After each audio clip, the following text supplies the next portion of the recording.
যোগীঘোপাৰ FCIৰ দুটা পৰিয়ালৰ ঘৰুৱা কাজিয়ায়ে এতিয়া চূড়ান্ত ৰূপ লৈছে।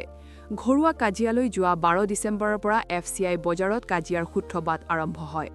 অৰ্জুন সিদ্দা, ভীম সিদ্দা আৰু সুমন মণ্ডলে দীৰ্ঘদিন ধৰি অঞ্চলবাসীক আতংকিত কৰি অহাৰ অভিযোগ উত্থাপন কৰিছে স্থানীয় ৰাইজে। যোৱা 14 ডিচেম্বৰ তাৰিখে সংঘটিত হোৱা ঘটনাৰ সৈতে কোনোপধ্যেই ধৰ্মেন্দ্ৰ মজুমদাৰ জড়িত নহয়। এই কথা স্পষ্টকৈ ক'লে ধৰ্মেন্দ্ৰ মজুমদাৰে টাইম ওৱান আছামৰ কেমেৰাৰ সন্মুখত। উক্ত দিনা ধৰ্মেন্দ্ৰ মজুমদাৰে অন্য স্থানত উপস্থিত আছিল। যোগীঘোপা আৰক্ষীৰ তদন্তত প্ৰকৃত ৰহস্য ফাদিল হ'ব। প্ৰকৃতটোৱে ঘটনাটো কি হৈছিল শুনক স্থানীয় ৰাইজৰ মুখৰ পৰা।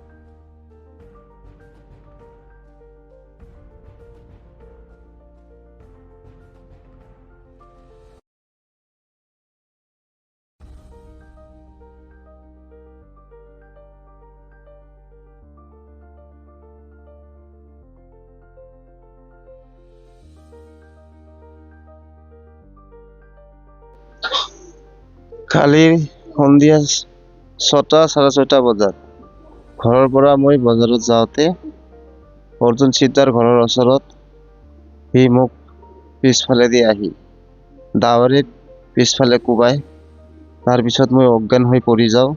পৰি যোৱাৰ পিছত তামি মোক জোৰ জবস্তি মাৰি মুৰি বেৰা ভঙাই ঘৰত ভিতৰত টানি লৈ গৈছিল। লৈ যাই কিনা মোক মাৰবা ধৰিছিল। সেই সময়ত ঘৰৰ ওচৰত এখন বিয়া আছিল। তো বিয়া ঘৰৰ মানুহে গম পাল যে হাল্লা হৈ আছে, মাৰপিট হৈ আছে। একেদিয়ে বিয়া ঘৰৰ মানুহবিলাক আহি মোক আমাৰ হাতৰ পৰা মোক বাচাই দিয়ে। বাচাই দিয়াৰ পিছত মই বিয়া ঘৰৰ মানুহগিলাই মোক FCI বজাৰত ফাৰ্মাচীত লৈ কিনে মোক অলপ চিকিৎসা কৰে। তাৰপিছত পুলিচ আহিছিল। পুলিচ আহি মোক লগে লগে হস্পিটেলত পঠাই দিল।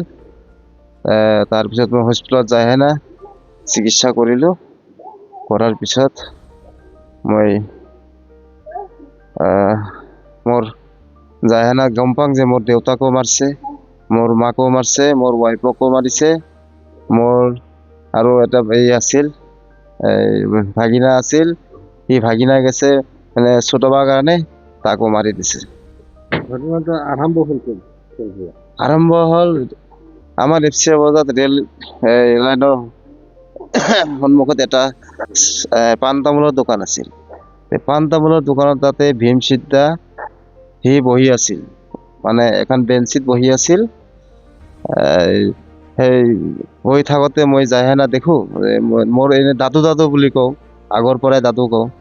দাদু তুই এনেকে কিয় আছা? তোৰ ঠাণ্ডা লাগা নাই নেকি? তো ঠাণ্ডা যদি লাগা নাই, আমি নাম ধৰ্মেন্দ্ৰ মজুমদাৰ।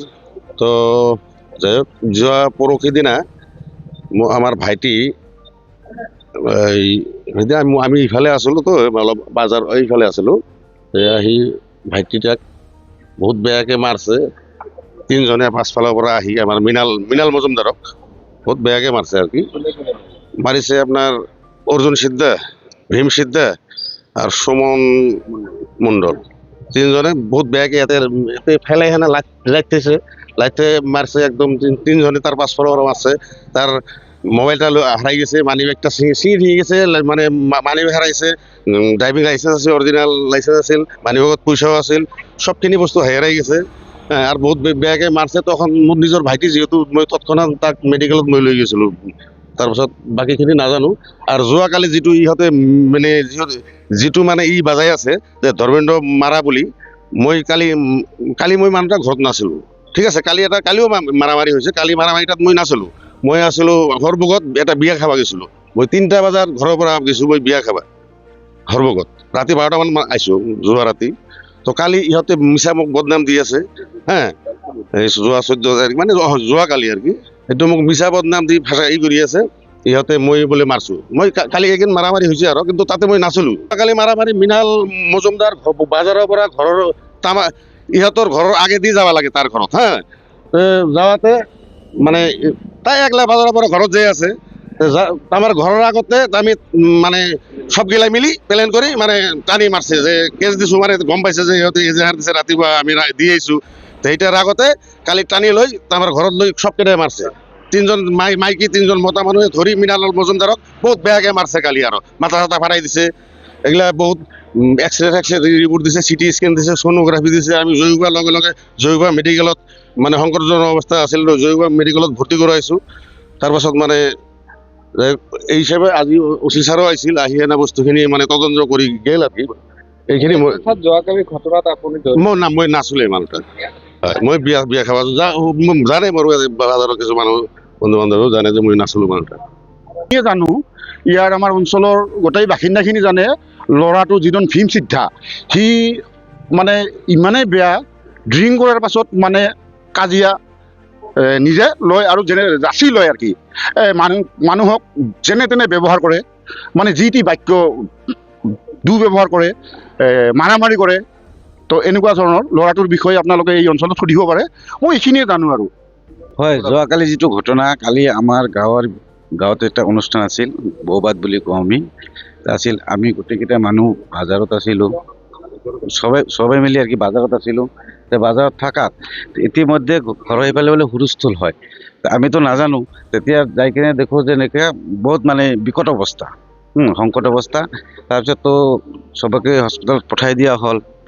আচলতে যিটো ঘটনা আৰু কি, এইটো ঘটনা সিদিনা 12 তাৰিখৰ পৰা শুৰু হৈছে, 15 তাৰিখত শেষ হ'ল।